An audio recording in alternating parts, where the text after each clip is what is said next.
भाग 27। उदय और उसके परिवार वाले सबसे नजरें चुराकर वहां से भाग गए। दयाल काका ने ब्रजेश जी को ढांढस बंधाया। अक्सर विश्वासघात वहीं होता है जहां विश्वास होता है। आपने कुछ ज्यादा ही विश्वास किया अपनी बहन पर, लेकिन थोड़ा बहुत विश्वास तो अपनी बीवी और बेटी पर भी करना चाहिए था। उसे पता लगाना चाहिए था कि आखिर सच क्या है। शुक्र है कि विविधा की शादी से पहले ही सारा सच सामने आ गया। आपकी बहन खुद को धोखाधड़ी के मामले में शेर समझ रही थी, लेकिन इन्हें नहीं पता था कि शेर को सवा शेर भी मिल जाता है। जो हुआ सो हुआ। उठिए और अपनी बेटी का कन्यादान कीजिए, क्योंकि उसे उसका दूल्हा मिल चुका है और शादी भी हो चुकी है। हम पंडित जी से दोनों की दोबारा यहीं पर शादी करवा लेते हैं। ब्रजेश जी ने खुद को संभाला और उठकर विक्रम के पास जाकर हाथ जोड़ लिए। तुम्हारा यह एहसान पता नहीं मैं किस तरह चुकाऊंगा। अगर आज तुम ना होते तो अनजाने में मुझसे बहुत बड़ा पाप हो जाता, जिसकी भरपाई 7 जन्मों में नहीं कर पाता। विक्रम ने उनके हाथों को पकड़ लिया। मैं जानता हूं कि आपको बहुत तकलीफ हो रही होगी सारा सच जानकर, लेकिन मैंने आप पर कोई एहसान नहीं किया। मैंने वही किया जो मुझे सही लगा। बुरे लोगों को उनकी गलतियों की सजा मिलनी चाहिए, वरना वह खुद को भगवान समझने लगते हैं। ब्रजेश जी ने विविधा को गले से लगा लिया। तुमने तो बार बार मुझसे मना किया था बेटा, पर मैं ही धृतराष्ट्र की तरह आंखों पर पट्टी बांध कर बैठा था। ब्रजेश जी ने दोनों माँ बेटी की तरफ देखा। दोनों अभी के अभी मेरी नजरों के सामने से दूर हो जाओ, वरना मैं कहीं अपने हाथों तुम्हारा खून न कर दूं। आज के बाद तुम दोनों मेरे घर के आसपास भी दिखी या फिर मुझसे बात करने की कोशिश भी की तो मैं भूल जाऊंगा कि तुम्हारा मुझसे कोई रिश्ता रहा है कभी। छवि जी बोली। लेकिन दयाल काका बोले, जाने दीजिए इन्हें, वरना इनकी बेटी का भविष्य हमारे हाथों खराब होने का पाप लगेगा। अपनी हरकतों से बाज नहीं आई तो खुद ही बर्बाद हो जाएंगी। ललिता बुआ रोते हुए ब्रजेश जी से माफी की गुहार लगाने लगी, लेकिन उन्होंने उनकी तरफ देखा तक नहीं। दोनों माँ बेटी मुंह लटकाए वहां से चली गईं। दयाल काका शरारत भरी नजरों से विक्रम को देखने लगे। अब क्या? विक्रम अनजान बनने का नाटक करते हुए बोला। अब क्या का क्या मतलब हुआ? दयाल काका ने मासूमियत के साथ विक्रम से पूछा। अगर तुम्हें ललिता जी की सच्चाई ही बाहर लानी थी तो तुम्हें सच में शादी करने की क्या जरूरत थी? नाटक भी तो कर सकते थे ना। विक्रम जानता था कि दयाल काका ऐसी कोई शरारत करेंगे, इसलिए वो पहले ही जवाब के साथ तैयार था। वह सधे लहजे में बोला, अगर आज मैं विविधा से शादी नहीं करता तो इस बात की अभी भी उम्मीद थी कि भविष्य में ललिता बुआ शायद फिर कुछ गड़बड़ करती। क्या पता अगली बार वो अपने गलत इरादे में कामयाब हो जाती।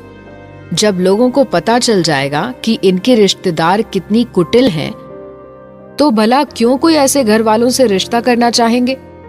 सच कहूं तो मैं श्योर नहीं था इस बात पर कि आज बुआ का सच मैं सबके सामने ला पाऊंगा भी या नहीं, क्योंकि मैंने सुना था कि ब्रजेश अंकल उन पर बहुत ज्यादा भरोसा करते हैं। मैंने सोचा कि एक बार में ही सारा झंझट खत्म कर देता हूँ, पहले शादी कर लेता हूँ। अगर सच सबके सामने आ जाता है तो फिर हमारे रिश्ते को अपनाने में आप सभी लोगों को कोई दिक्कत नहीं होगी, क्योंकि ब्रजेश अंकल भी तो हमारा रिश्ता करवाना चाहते थे। और अगर सच अभी सामने नहीं भी आता तो कम से कम विविधा तो सेफ ही रहेगी। मुझे तो आरुषि की खातिर किसी ना किसी से शादी करनी ही थी। काका आपको और आरुषि दोनों को ही विविधा पसंद थी, तो मैंने इससे शादी कर ली। विविधा मन ही मन बड़बड़ाई। कितना झूठा है ये इंसान। पहले तो मुझसे जबरदस्ती शादी की और अब खुद को महान दिखाने की कोशिश कर रहा है। ब्रजेश जी ने आगे बढ़ विक्रम को शाबाशी दी। तुम्हारे जैसे दामाद को पाकर मैं कितना ज्यादा खुश हूँ बता नहीं सकता। तुमने बेटे होने का फर्ज निभाया और मेरी इज्जत और विविधा की जिंदगी खराब होने से बचाई। तुम्हारी जितनी तारीफ करूं कम ही होगा। विक्रम ने विविधा की ओर कुछ इस तरह से देखा जैसे कह रहा हो कि तुम्हारे बाबूजी पर मेरा जादू काम कर गया। विविधा ने गुस्से से दूसरी तरफ मुंह कर लिया। महिषासुर, अपनी कारस्तानी की जिम्मेदारी बाऊजी, काका और आरुषि पर डाल दी। क्या इसे मैं पसंद नहीं थी? अगर ऐसा ही था तो क्यों कहा था टेरेस पर कि मैं सिर्फ इसकी हूं? शादी करके एहसान करने की क्या जरूरत थी मुझ पर? ड्रैकुला अपनी हरकतों से बाज नहीं आएगा। ठीक है, मैं भी इसे तब तक तंग करती रहूंगी जब तक ये खुद से कबूल नहीं करता कि इसे भी मुझसे प्यार है, और इसने मुझसे शादी इसलिए की क्योंकि ये मुझसे शादी करना चाहता था, ना कि इसलिए कि बाकी लोग चाहते थे। विक्रम भी उसकी तरफ देख सोचने लगा, तुम चाहती तो कह सकती थी कि कोई ड्राइवर नहीं है तुम्हारी जिंदगी में, कम से कम इतनी मेहनत तो नहीं करनी पड़ती मुझे। अगर मैं गलत नहीं हूं तो वो शायद मैं ही हूं जिससे तुम्हें प्यार है, तभी तो उस रोज गले लगकर रोई थी मेरे। जब तक तुम खुद से नहीं कह देती कि तुम मुझसे प्यार करती हो, मैं अपने दिल का हाल नहीं कहूंगा। शादी के लिए मैंने पहल की है तो प्यार के लिए तुम्हें इजहार करना होगा। लड़कियां भी तो प्रपोज करती हैं, हर बार लड़के ही क्यों झुके? दयाल काका बोले, अब एक और बार तुम्हें विविधा के साथ शादी करनी होगी विक्रम, वो भी पूरे रीति रिवाज से, ताकि हम लोग भी अपने बच्चों की शादी का लुत्फ उठा सके। मैं पंडित जी से बात करता हूँ और मुहूर्त निकलवाता हूँ। विक्रम ने उन्हें रोक लिया। इस सब की कोई जरूरत नहीं है काका, आपकी शादी करने की बात मैंने मानी और आपकी इच्छा का सम्मान किया है, तो आपको भी मेरी बात माननी होगी। मैं साधारण तरीके से ही शादी करना चाहता हूँ। वैसे भी हमारी शादी आधी अधूरी ही सही पर हो तो गई है ना। मुझे यह तामझाम पसंद नहीं है, फिर कल ही मुझे 4 दिन के लिए बिजनेस ट्रिप पर जाना है। दयाल काका और आरुषि के साथ ब्रिजेश जी और छवि जी का चेहरा उतर गया। विक्रम खींचते हुए बोला, अच्छा एक काम करते हैं कि अभी दोबारा शादी कर लेते हैं। सभी ने सोचा कि कुछ ना सही से बेहतर है कि कुछ ही मिल जाए, और पंडित जी से शादी की तैयारी करने को बोल दिया। विविधा शिकायत भरी नजरों से विक्रम को देख रही थी, पर विक्रम ने उसे पूरी तरह इग्नोर कर दिया। सभी लोग शादी की तैयारी में लगे हुए थे। आरुषि अपनी विविधा भाभी के साथ बातों में बिजी थी। विक्रम ने जब देखा कि सभी लोग बिजी हैं, तो वो चुपके से हॉल से बाहर निकल गया और जाती हुई मेघा ललिता बुआ के पास जा पहुंचा। दोनों उसे देख डर गई। विक्रम ललिता बुआ के सामने खड़े हो मुस्कुरा दिया। इंसान ठोकर खाकर गिर जाए तो इसमें कोई हर्ज नहीं है, क्योंकि वो तो फिर उठ जाएगा। शर्म तो उसे आनी चाहिए जो अपने स्वार्थ के लिए की गई अच्छी हरकतों की वजह से लोगों की नजरों में गिर जाते हैं, क्योंकि ऐसे लोग फिर कभी नहीं उठ पाते। एक ऐसा रिश्ता जो जिंदगी भर आपका साथ निभाता, आप जब चाहती उसके कंधे पर सिर रखकर रो सकती थी, हंस सकती थी। जिंदगी भर का सुकून होता कि अगर आपको कुछ होता है तो वो इंसान आपकी अनुपस्थिति में आपके घर को आपसे कई गुना बेहतर तरीके से संभालता, आपके हर गम को बांटता और आपके सामने हमेशा ढाल बनकर खड़ा रहा। यहाँ तक कि अपनी बीवी बेटी की बातों को दरकिनार कर दिया, आपकी हर इच्छा को पूरी करने की कोशिश की। उसे आपने खोना बेहतर समझा, सिर्फ कुछ रुपयों के लिए। वो रुपए तो आप अपने शौक में कहीं ना कहीं खर्च कर ही देती, लेकिन आपके भाई का साथ तो हमेशा ही रहता ना। अगर पैसों की इतनी ही चाहती तो खुद की मेहनत से कमाती या फिर अपनी जरूरतों को कम करती। खैर, एक वक्त ऐसा जरूर आएगा आपकी जिंदगी में जब अपनी इन गलत हरकतों पर आपको अफसोस होगा और एहसास होगा कि चंद पैसों के लालच में आप कितनी ज्यादा गरीब रह गई और आपने क्या खोया। विक्रम ने मेघा की ओर देखा। कभी सोचा है कि अपनी चालबाजी के चक्कर में तुम किसी गलत लड़के के चंगुल में फंस गई तो क्या होगा? तुम्हारी पूरी जिंदगी बर्बाद हो सकती है। जब तुम्हारी बहन मेहनत कर नौकरी कर सकती है तो तुम क्यों नहीं? मुफ्त का इस दुनिया में कुछ नहीं मिलता। अगर आप दोनों माँ बेटी ये सोचती हैं कि किसी को बेवकूफ बनाकर या किसी का भविष्य दांव पर लगाकर आप रुपए ऐंठ लेंगी, तो बहुत गलत है आपकी ये सोच, क्योंकि यहाँ आपने जो कुछ भी बिना मेहनत किए मुफ्त से धोखे से हासिल किया है, उसकी कीमत ऊपर वाले के सामने कई गुना ब्याज देकर चुकानी होगी। बड़े और अच्छे लोगों के हिसाब से ज्ञान की तो बात बहुत हो गई। अब इस विक्रम चौहान की बात भी आप दोनों माँ बेटी अच्छे से अपने दिमाग में बैठा लें कि अब से विविधा मेरी बीवी है और उसका परिवार मेरा परिवार है। अब तक आप लोगों ने जो किया सो किया, लेकिन अगर आज के बाद मुझे जरा सी भी भनक लगी कि आपने फिर कोई करामात दिखाई या फिर मेरी बीवी को बदनाम करने की कोशिश की, तो यकीन दिलाता हूं आपको कि सारा हिसाब सूद समेत करूंगा। विक्रम उन दोनों माँ बेटी को वहीं छोड़ वापस हॉल में पहुंचा तो देखा कि सारी तैयारी हो चुकी थी। दयाल काका आगे बढ़ विक्रम का हाथ पकड़ मंडप में बैठने को चले कि विक्रम ने उन्हें रोका।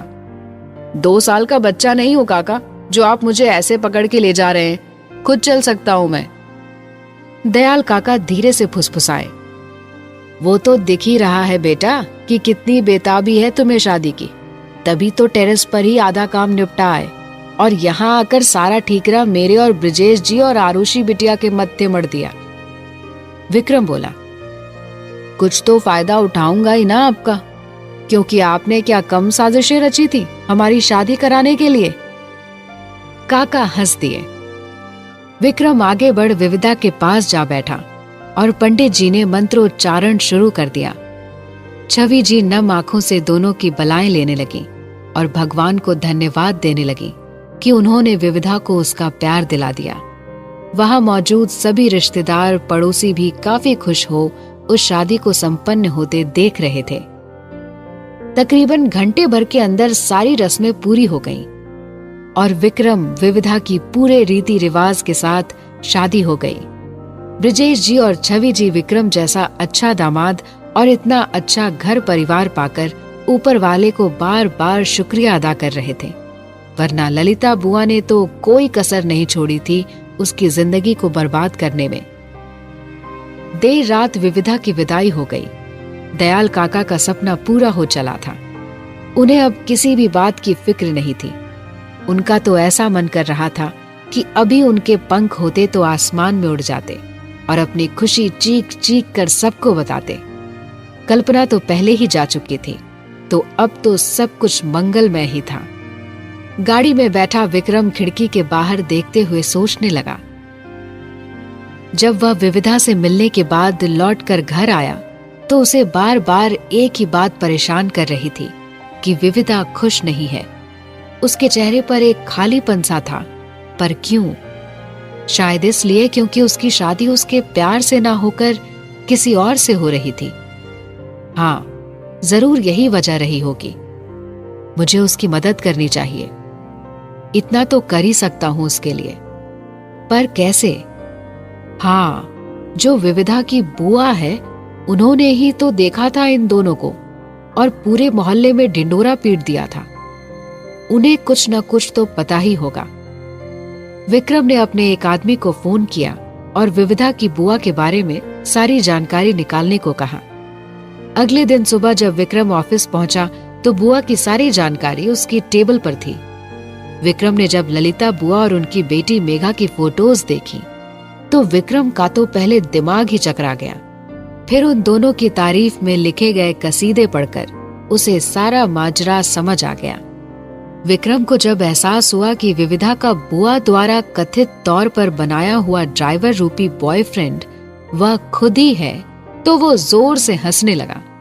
उसने कभी नहीं सोचा था कि उसके नाराजगी में खुद को ड्राइवर बताए जाने का किस्सा ये मोड़ लेगा। उसे ऐसे हंसते सुन सारे एम्प्लॉयज दंग थे, क्योंकि 4 साल में जहां उन लोगों ने उसे हंसना तो दूर उसे मुस्कुराते भी नहीं देखा था, और आज वह इस तरह खुलकर हंस रहा था। विक्रम कुछ वक्त बाद शांत हो गया और सोचने लगा कि जब विविधा का कोई अफेयर था ही नहीं तो फिर उसने उस रात मुझे साफ साफ बताया क्यों नहीं? ओह, तो वो मुझसे नाराज थी कि मैंने उस पर भरोसा नहीं किया। गलती तो मुझसे हुई है, लेकिन उसे सुधारूंगा भी मैं ही। विविधा की जिंदगी में कोई भी नहीं है, वह उसे खोने से बाल बाल बचा है और अब दोबारा कोई रिस्क नहीं लेना चाहता। क्या पता कल को सच में कोई दूसरा उसकी जिंदगी में आ गया तो? नहीं, मैं ऐसा कोई रिस्क नहीं लूंगा। ये कुछ दिन उसने बड़ी तकलीफ में गुजारे हैं। अपनी पूरी जिंदगी तो वो इस दर्द के साथ बिल्कुल भी नहीं जीने वाला। इस सारे झंझट को वह एक ही बार में खत्म कर देगा। वो सबसे पहले विविधा से शादी करेगा, फिर उसके घर वालों को सारा सच बताएगा, क्योंकि हो सकता है कि बाद में विविधा गुस्से में उससे शादी करने से इनकार कर दे, या फिर ब्रजेश अंकल ही मना कर दे, क्योंकि पहले मैंने विविधा से शादी करने से इनकार कर दिया था। कुछ भी हो सकता है और मैं बिल्कुल भी रिस्क नहीं लूंगा इस बार। शादी तो विविधा की मुझसे ही होगी। मैं कोई भगवान थोड़ी हूं, इंसान हूं, और हर बार मेरे ही हाथ क्यों खाली रहे। त्याग की मूर्ति नहीं हूं मैं, और ना ही महान बनने का शौक है मुझे। मैं अपना हक किसी को भी नहीं दूंगा। कुछ समय बाद वो लोग घर पहुंचे। काका गाड़ी से उतरकर जल्दी से घर के अंदर की तरफ बढ़ गए। आरुषि भी उनके पीछे भाग गई। विक्रम ने बाहर निकल विविधा की साइड का दरवाजा खोला, लेकिन विविधा दूसरी तरफ से बाहर निकली। विक्रम गाड़ी का दरवाजा बंद कर मुस्कुराते हुए सोचने लगा, दिखा लो जितने नखरे दिखाने हैं, क्योंकि अब तो कुछ बदलने से रहा। सच तो यही है कि तुम मेरी पत्नी हो। विविधा जैसे ही घर में घुसने को हुई कि काका ने दरवाजे पर ही उसे रोक दिया। ऐसे नहीं बिटिया, पहले वो कलश गिराती है ना नई बहू, वैसे ही आना। अभी कलश तैयार करके लाता हूं। दयाल काका जाते जाते रुक गए और विविधा की तरफ मुड़े। लेकिन कलश में क्या होता है, मुझे यह नहीं पता। विविधा ने उन्हें सब समझाया। दयाल काका हंसने लगे। अब तुम आ गई हो ना इस घर में, तो अब सारी रस्में त्योहार सब तुम्हारे अनुसार ही करेंगे। तुम बताती जाया करना और हम उसे फॉलो करते रहा करेंगे। विविधा विक्रम की तरफ देखते हुए बोली, हाँ काका, अब से ये घर मेरे हिसाब से चलेगा और इसमें आप और आरुषि मिलकर मेरी मदद करेंगे। दयाल काका बोले, बिल्कुल बेटा। विक्रम ने गुस्से से दयाल काका की ओर देखा तो वो मुस्कुराकर किचन की तरफ चले गए। विक्रम ने विविधा की तरफ देखा। यहां सिर्फ मेरी चलती है और हमेशा चलेगी। विविधा उसे कुछ कहती कि काका कलश ले आए, और आज विविधा ने उस घर की बहू के रूप में पहला कदम रखा था। विक्रम अपने कमरे में जाने लगा कि काका ने उसे रोका। अरे बेटा, अभी कहाँ जा रहे हो? अभी तो बहुत सी रस्में बाकी हैं। वो रिंग ढूंढने वाला खेल होता है ना उसमें। विक्रम बोला, क्या काका, छोटा बच्चा थोड़ी हूं जो मैं खेल खेलूंगा। थका हुआ हूं, नींद आ रही है मुझे। आपके कहने पर शादी तो कर चुका हूं, उससे ज्यादा कोई और उम्मीद मत कीजिएगा मुझसे। वह वहां से जाने लगा कि काका ने आरुषि को इशारा किया तो वह रोने का नाटक करने लगी। विक्रम ने मुड़कर उसकी ओर देखा। अब तुम क्यों रो रही हो? काका शिकायत भरे लहजे में बोले। देखा, रुला दिया ना मासूम बच्ची को। पर तुझे क्या फर्क पड़ता है? तू जा अपने कमरे में। बेचारी का कितना मन था कि भाई और भाभी की रस्मों को देखेगी, लेकिन तुझे किसी से क्या मतलब। विविधा काका भतीजी की नौटंकी देख चुपके से मुस्कुरा दी। विक्रम की नजर उसी पर थी।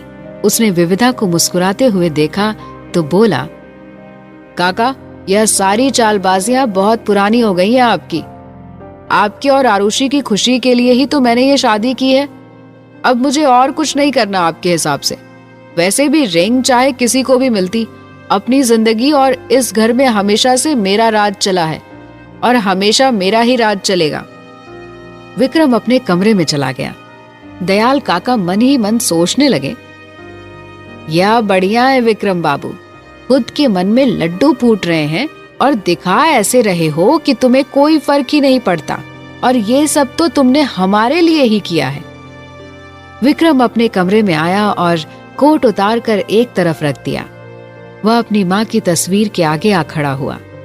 कुछ देर तक चुपचाप माँ को देखते रहने के बाद वह मुस्कुरा दिया। देखा माँ, आपकी बहू ले ही आया।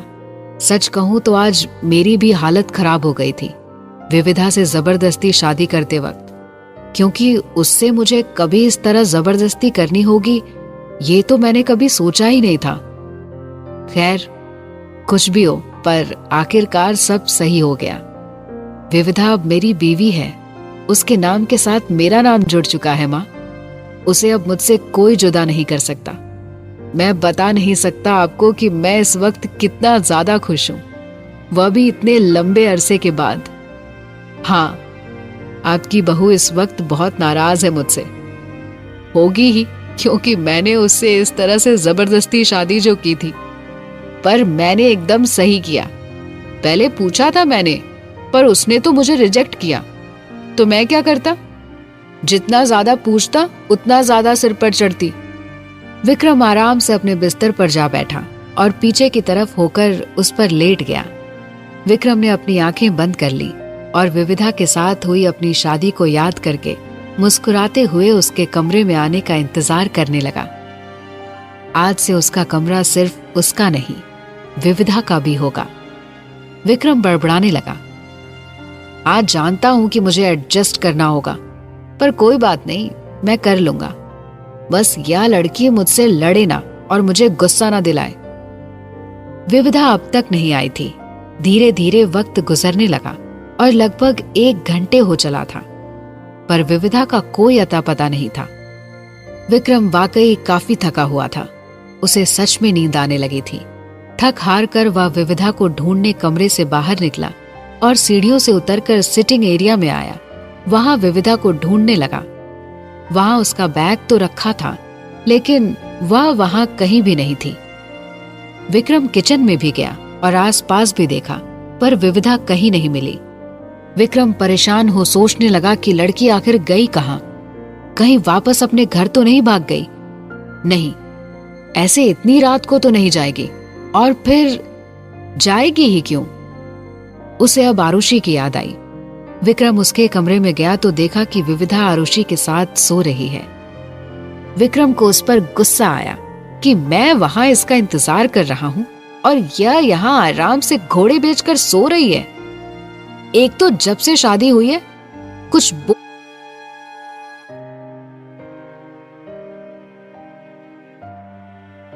ही नहीं रही है। मैं तो सोच रहा था कि लड़ेगी झगड़ेगी, क्योंकि जब छोटी बातों पर इतना लड़ती है तो इतनी बड़ी बात पर तो बहुत झगड़ना बनता है, पर यहाँ तो माजरा ही उल्टा है। हो सकता है कि थकने की वजह से लड़ने का मन ना हो, क्या पता कल लड़े। हाँ, कल जरूर लड़ेगी। गुस्सा तो है ही, तभी तो हमारे कमरे में नहीं आई। विक्रम ने बाहर निकल कमरे का दरवाजा आहिस्ते से बंद किया और बाहर चला गया। उसने विविधा का बैग देखा और सोचा कि इसका बैग ऊपर ले चलता हूं। अगर कल भी लड़ने का मन नहीं हुआ तो कम से कम सामान लेने तो आना पड़ेगा। विक्रम विविधा का बैग अपने साथ ले गया। दूसरी ओर विक्रम के कमरे में जाने के बाद विविधा उठ गई। लगता है ड्रैकुला गया। हाँ ठीक है, उसने मुझे मंत्रा बुआ की चाल से बचा लिया, पर क्या मैं उसकी गुलाम हो गई? हरगिज नहीं। उसने मेरे साथ जबरदस्ती शादी तो की ना। पहले नहीं बता सकता था सारा सच? और पहले मुझे पूछना भी तो चाहिए था ना कि विविधा, विल यू मैरी मी? इस महिषासुर में इंसानों वाली कोई हरकत ही नहीं है। माना कि मैं मना नहीं करती, पर फिर भी पूछना तो था ना, मेरा हक था वो। विविधा को अब अपने बाऊजी की याद आने लगी। जब बुआ का सारा सच उन्हें पता चला था तो कितना ज्यादा टूट गए थे वो। माँ ने जब बुआ को थप्पड़ मारा था तो भले ही बाऊजी ने कुछ नहीं कहा था, लेकिन उनके चेहरे पर तकलीफ साफ दिखाई दे रही थी। सुनाना तो मैं भी बहुत कुछ चाहती थी उन दोनों माँ बेटियों को, लेकिन मुझे पता है कि मेरा उन्हें कुछ भी कहना मेरे बाऊजी की तकलीफ और शर्मिंदगी दोनों को ही बढ़ाता। एक तो वो पहले ही बहुत ज्यादा गिल्टी फील कर रहे थे कि उन्होंने अपनी बहन के सामने मेरी और माँ की कभी नहीं सुनी। उस घटिया औरत और उसकी बेटी को कुछ भी कहने के चक्कर में मैं अपने बाऊजी को और भी शर्मसार नहीं करना चाहती थी। वो इतनी ज्यादा बेकार हैं कि उनसे नफरत करने का भी मन नहीं है मेरा। देर से ही सही, पर बाऊजी के सामने उन दोनों माँ बेटी का असली चेहरा सामने आ गया, यही बहुत है। अब तक तो फूफा जी को भी उनकी कारस्तानियों के बारे में पता चल गया होगा। एक तो वह पहले ही महीनों में 1-2 दिन ही घर आते थे, अब तो बिल्कुल ही आना छोड़ देंगे। कुछ भी हो, इस विक्रम ने तो कमाल ही कर दिया। अचानक से तूफान की तरह आया और एक ही बार में दोनों माँ बेटी का बोरिया बिस्तर समेट दिया। वो मेघा तो विक्रम को रिझाने में लगी हुई थी, लेकिन उसे क्या पता कि मेरा विक्रम उसके जैसे चुड़ैलों को अपने आसपास मंडराने तक नहीं देता है। इसी तरह के हजारों ख्यालों के साथ दिमाग दौड़ाते दौड़ाते विविधा का दिमाग थक गया और वह सो गई। अगले दिन सुबह जब विविधा उठी तो पहले तो खुद को आरुषि के कमरे में देखकर चौंक गई। फिर अगले ही पल उसे याद आया कि कैसे उसकी और विक्रम की कल रात शादी हो चुकी है। विविधा के चेहरे पर एक प्यारी सी मुस्कान तैर गई। उसने अपने गले में विक्रम के पहनाए हुए मंगलसूत्र को देखा तो चेहरे पर रंगत खुद ब खुद गुलाबी हो गई। आखिरकार उसे उसका प्यार मिल ही गया। वह उठकर बाहर सिटिंग एरिया में अपना बैग लेने आई, पर यह क्या, उसका बैग तो गायब था।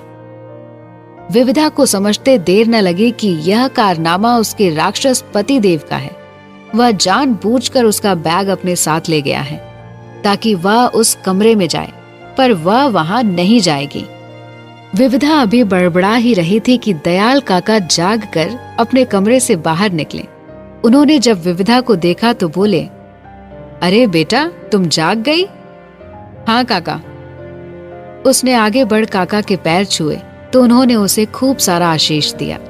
काका ने गौर किया कि वह परेशान हो इधर उधर कुछ ढूंढ रही है तो बोले, क्या बात है, क्या ढूंढ रही हो? काका, मेरा बैग नहीं दिख रहा है कहीं। काका ने इधर उधर देखा। हाँ, दिख तो नहीं रहा, हो सकता है कि भुवन ने तुम्हारे कमरे में रख दिया हो। विविधा चौंकी। मेरा कमरा? दयाल काका जोर से हंसे। अरे विक्रम का कमरा ही तो अब तुम्हारा भी कमरा है। अब तो उसकी हर चीज पर और यहाँ तक कि उस पर भी तुम्हारा पूरा हक है। जाओ, नहा धोकर तैयार हो जाओ, पहला दिन है तो भगवान की आरती करनी है ना तुम्हें। और विक्रम को। विविधा सोच में पड़ गई कि काका से कैसे कहे कि वह उस महिषासुर के कमरे में जाना ही नहीं चाहती। दयाल काका बोले, हाँ, जानता हूँ कि तुम विक्रम से उसके खुद से यूं जबरदस्ती शादी करने पर नाराज हो, लेकिन बेटा, उसने जो किया तुम्हारे भले के लिए किया। मैंने रात को भी तुम्हें बोला था कि जाओ कमरे में, लेकिन तुम नहीं गई। अब आगे तुम देख लो। दयाल काका किचन से पानी ले वापस अपने कमरे में चले गए। विविधा मजबूर हो ऊपर विक्रम के कमरे की तरफ देखने लगी कि अब तो उसे खुद ही जाना पड़ेगा। तभी उसे भुवन पास से गुजरता दिखा। विविधा ने उसे रोका। तुम मेरा बैग कहीं रखकर आए हो क्या? भुवन बोला, नहीं भाभी जी, मैंने कहीं नहीं रखा, लेकिन हाँ, रात को विक्रम भैया आपके बैग को लेकर अपने कमरे में चले गए थे। आगे क्या हुआ जानने के लिए सुनिए कहानी का अगला भाग।